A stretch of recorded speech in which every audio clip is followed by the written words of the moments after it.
ಯಾವುದೊಂದು ಹಳೇ ಪಿಕ್ಚರ್ ನೋಡಬೇಕಂತ ಅನಿಸ್ತಿದೆಯಲ್ಲ. ನೋಡುವ ಅಂದರೆ ಹಾಳಾಗಿ ನೆಟ್ಟ ಬೇರೆ ಸರಿ ಇಲ್ಲ.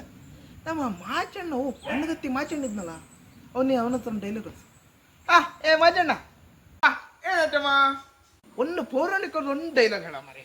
ಪೌರಾಣಿಕದ್ದೇನ? ರಾವಣಂದು ಹೇಳ್ತಿದ್ದವ, ಕೇಳುವಂತವ ನಾವು.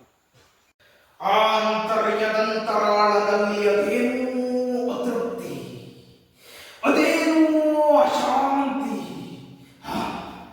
ಅದ್ಯಾವುದೋ ಅನಭಿಷಿಕ್ತ ಅಧೈರ್ಯ. ಈ ಎಂಟದೆಯ ರಸಕಂಠ ರಾವಣನನ್ನು ಬೆಚ್ಚಿಸಿ ರೊಚ್ಚಿಗೆಬ್ಬಿಸುತ್ತಿರುವ ಆ ಶಕ್ತಿ ಯಾವುದು? ವಿವಿಧ ಗಲಾಟ ಲಿಖಿತನಾದ ವಿಧಾತನೆಯೇ?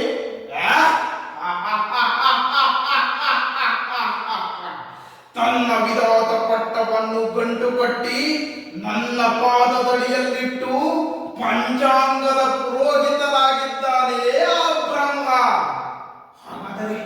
ಹಾಗಾದರೆ ಕ್ಷಣ ಕ್ಷಣವೂ ಕಾಡುತ್ತಿರುವ ಈ ಭ್ರಾಂತಿ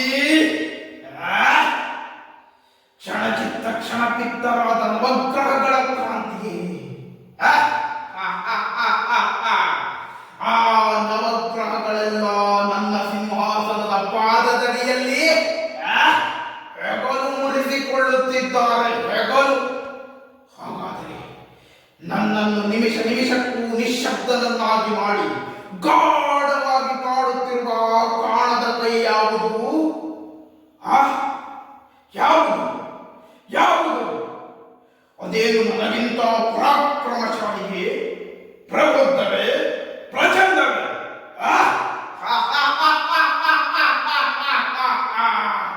ಸಾಧ್ಯವಿಲ್ಲ. ನಾನು ಚತುರ್ದಶ ಭುವನ ಭಯಂಕರನಾದ ಲಂಕೇಶ್ವರ ರಾವಣ, ಸರ್ವತ್ರ ಸರ್ವತಂತ್ರ ಸ್ವತಂತ್ರನಾದ ಪ್ರಬುದ್ಧ ರಾವಣ, ಎಲ್ಲ ಬ್ರಹ್ಮಾಂಡ ತಂಡೋಪತಂಡಗಳನ್ನೇ ಚೆಂಡಾಡಬಲ್ಲ ದಂಡ